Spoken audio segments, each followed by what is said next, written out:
Zee 24 तास एक पाऊल पुढे। पोलीस असल्याचं सांगून लोकांना लुबाडण्याचे प्रकार आतापर्यंत अनेक वेळा घडलेले आहेत, पण नाशिकमध्ये एका महिलेनं या सगळ्यावर कडी केलेली आहे। महसूल उपायुक्त असल्याचं सांगून ती लाखोंचा गंडा घालायची। नाशिक पोलिसांच्या ताब्यात असणारी ही महिला नीट बघा। नाशिकच्या विभागीय कार्यालयात महसूल उपायुक्त असल्याचं सांगत या महिलेनं अनेकांना गंडा घातलाय। शिक्षकांची बदली करायची, रेशन कार्ड काढून द्यायचं, शासकीय योजनांचा लाभ असो किंवा अनुदान मिळवून द्यायचं, अशी सगळी कामं करून देण्याचा बहाणा करून गरजवंतांना गंडा घालण्यात या महिलेचा हातखंडा होता।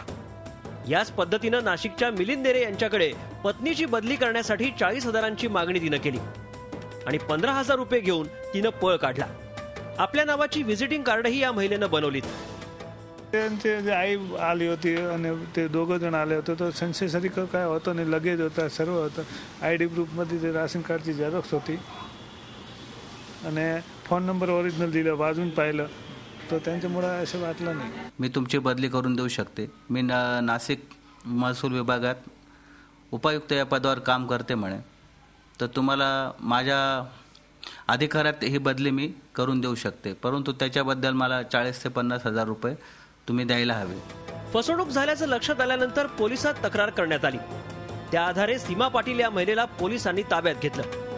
न्यायालयानं तिची रवानगी न्यायालयीन कोठडीत केली आहे। लोकांशी आपुलकीने बोलून आणि अधिकारी असल्याचा आव आणून लोकांचा विश्वास संपादन करायचा आणि त्या माध्यमातून त्यांची बदली किंवा इतर वेगवेगळ्या शासकीय कामांसाठी फसवणूक करायची, अशी तिची कार्यपद्धती आहे। ज्या कुणाची या महिलेनं फसवणूक केली असेल त्यांनी समोर येऊन तक्रार दाखल करावी, असं आवाहन पोलीस करतायत। या महिलेचे आणखीही कारनामे उघडकीस येतील असा पोलिसांचा अंदाज आहे। झी 24 ताससाठी मुकुल कुलकर्णी, नाशिक। झी 24 तास एक पाऊल पुढे।